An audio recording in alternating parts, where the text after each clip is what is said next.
Y estamos hablando de la situación de la vivienda en general en la Argentina. Hay muchos temas para analizar, no solamente el hecho de que el gobierno nacional haya determinado atender un sector que hace mucho tiempo que venía reclamando que se lo atienda, que es generalmente el sector asalariado, que en otras épocas, por ahí, si su gremio tenía la posibilidad de construir, le facilitaba el acceso a la vivienda. Sin embargo, esto dejó de ocurrir en los últimos años por los vaivenes de la economía.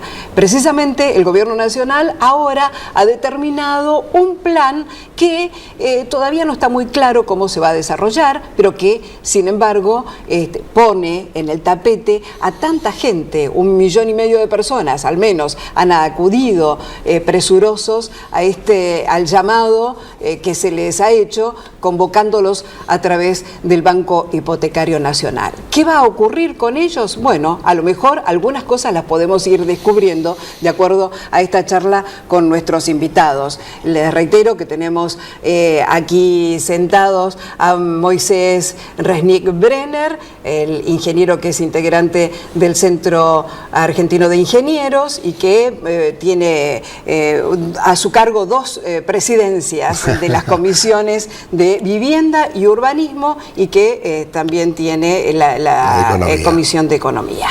Yo creo que el tema hoy no es un problema de vivienda, es un problema de salario. Así de simple. Y es muy significativo, por ejemplo, la Universidad de la Empresa, la UADE, lleva un índice de cuántos salarios cuesta 1 metro cuadrado de construcción. Y los últimos números dan que prácticamente hacen falta 2 salarios, o sea, con un salario se compra la mitad de 1 metro cuadrado, quiere decir que hacen falta 2 metros cuadrados. Y esto ha crecido, digamos, que en el último tiempo es mucho más difícil alcanzar ese metro cuadrado. Quiere decir que para una vivienda tipo de 60 metros cuadrados, más o menos las cifras de Naciones Unidas son 15 metros cuadrados por persona, y la familia argentina son 4 personas, son 60 metros. Quiere decir que 60 metros serían 120 salarios, pero resulta ser que como no podemos afectar más del 20% del ingreso, esto lleva a 600 cuotas. Claro. 600 cuotas son 50 años. A la persona que toma un crédito de ese tipo, que más o menos tendrá 35 años, hasta los 85 enchufamos una hipoteca que no lo paraliza directamente. Entonces, acá lo que hay que hacer es resolver el tema del acceso a la vivienda. Y en ese aspecto, al candidato que necesita la vivienda no le interesa si se la van a construir y entregar dentro de 1 año y medio o si hay viviendas disponibles ya. Nosotros en el Banco Provincia, con el plan de los BABIs, había 50.000 viviendas sin vender en Buenos Aires que no las había vendido a nadie. Las vendimos en 4 meses con estos BABIs. La ventaja de la moneda propia es que podemos emitir, como hacen los americanos. Y bueno, pero y en este caso, ¿qué le faltaría al gobierno? Porque este instrumento estaría dentro de las posibilidades, además, hasta si se convocara al propio Ferrer, que forma parte de las estructuras del gobierno, y seguir viviendo con lo nuestro, como dice su libro, ¿no? El doctor Ferrer en este momento es nuestro embajador en París, quiere decir que está muy ocupado con ese tema. Pero lo que le quiero decir es de que esto permitiría resolver el tema integralmente, sin estar dependiendo de que el ANSES o alguna otra institución nos dé plata, sino directamente generarla para poder atender no solamente esto, sino atender el 82% de los jubilados que están sin cobrar y digamos resolver todo el tema de los juicios y todo este tema, como emitiendo moneda que sirva adentro, que sirva indexada adentro de manera tal de que dé garantía a quien invierte en que los programas de construcción son programas que se dilatan en el tiempo, de manera tal que hay que corregir esas diferencias. Así que no tiene que asustarnos esta cuasi moneda que existiría, porque en realidad es un valor que rápidamente va a terminar construyendo las transformando ahorro metálico en metros cuadrados en desarrollo del país. Y, bueno, y además afirmando este concepto que usted decía, que en realidad nosotros tenemos todo para la construcción, no tenemos que estar pensando tanto en la dolarización, en otras monedas que nos puedan facilitar el acceso a esos bienes. Sobre todo que hoy el dólar no tiene ningún respaldo. Ajá. ¿Quiere que le cuente un poquito? A ver. Unos días antes de terminar la guerra, los países victoriosos, Inglaterra, Estados Unidos, Francia, se juntaron para ver cómo iba a ser el desarrollo futuro, en qué moneda se iba a trabajar. Entonces hubo una gran discusión entre los ingleses manejados por Keynes, que usted lo conoce muy bien, y los americanos. Por supuesto ganaron los americanos y establecieron una paridad con el oro de $35 la onza. Hasta ahí va. Entonces los billetes americanos arriba decían, en la parte anterior arriba decían, Guarantee, Silver Guarantee. En determinado momento ellos terminaron con el oro. Entonces la Secretaría de Hacienda fue a verlo al entonces presidente 10 años después, que era Nixon, y le dije, bueno, mire, presidente, nos quedamos sin oro, ¿qué hacemos? Saquen la cláusula. Entonces sacaron la cláusula y en cambio de decir Silver Guarantee dice Notes of the Federal Reserve. Así que esos papelitos por los que nos peleamos tantos... No tienen ningún valor. Bueno. Fíjese, si usted lo da vuelta, atrás tiene una leyenda que dice In God we trust. Es más o menos como te lo pague Dios, ¿no? Sin embargo, la gente compra dólares, sí, aunque digamos los números muestran que no vale nada, porque hoy el oro vale $1.600.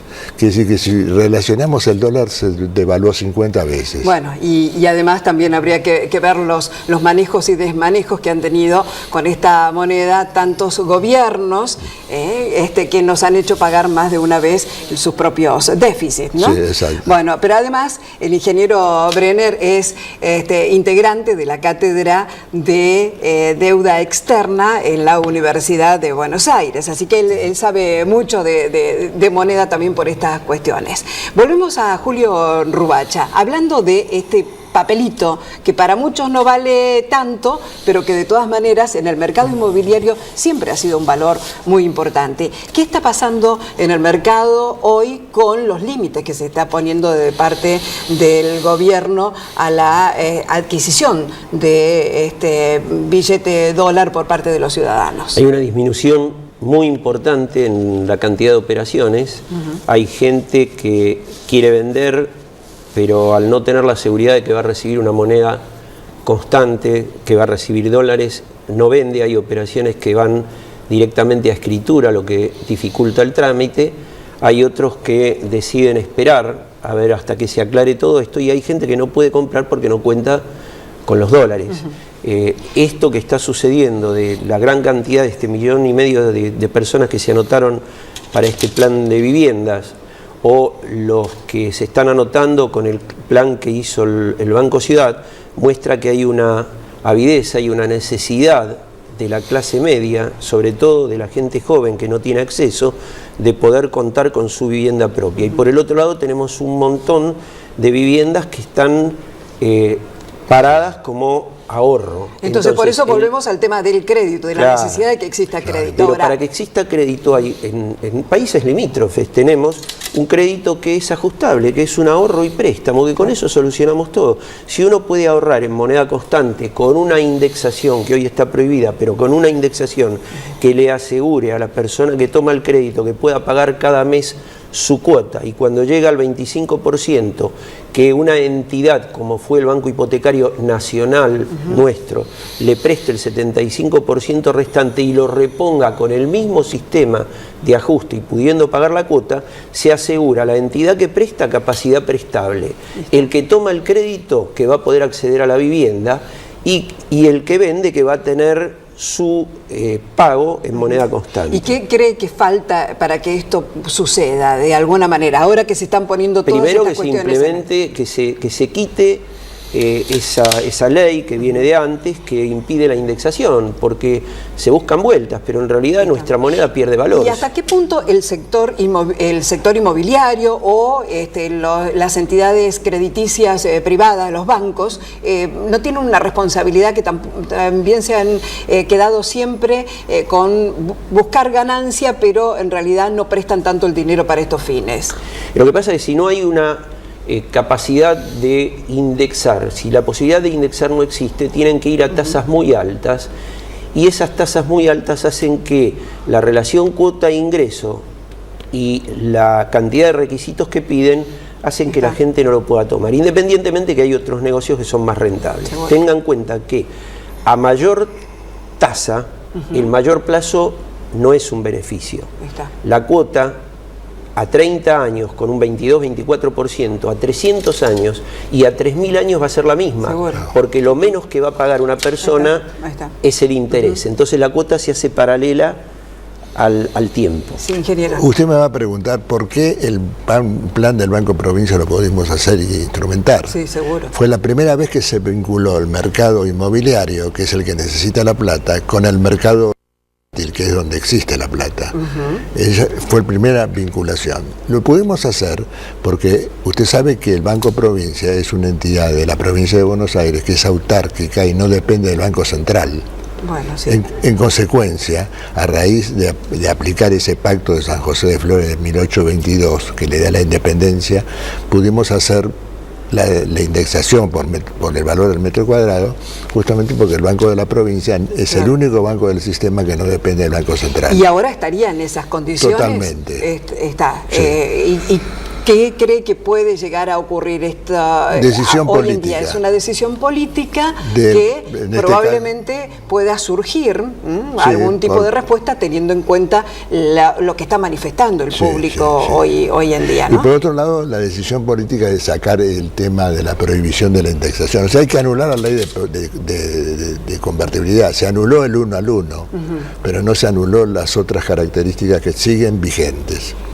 Y hace falta resolver ese tema de decisión política. El último minuto, sí, usted... Yo diría, para que el mercado recobre su actividad, hacen falta reglas claras. Esto que pasó con el dólar enturbió todo, hizo que la gente se retraiga, no tome decisiones, y el mercado que venía operando bien se trabó. Y en este momento estamos con gente que no sabe lo que hacer, con poca cantidad de operaciones. Pero hay alguna flexibilidad que parece que se está instrumentando por estas horas, a lo mejor para el acceso a algunos instrumentos que puedan empezar a mover de nuevo el mercado. Ojalá que sí. Los créditos que están dando, algunos se traducen de pesos a dólares en el momento de la escritura. Lo que no quiere la gente es quedarse con una moneda que no sirve.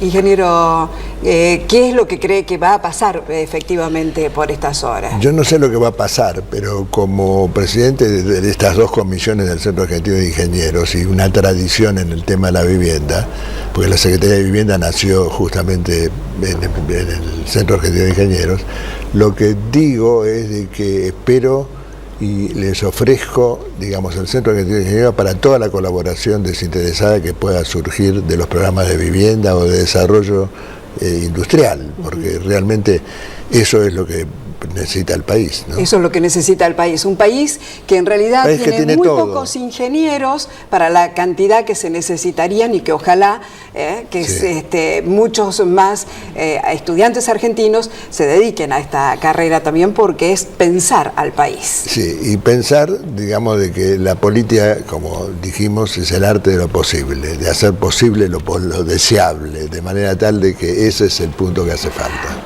Con ese pensamiento nos estamos despidiendo, nos reencontramos el próximo martes, como siempre, aquí en Canal Metro. Gracias por acompañarnos. Gracias.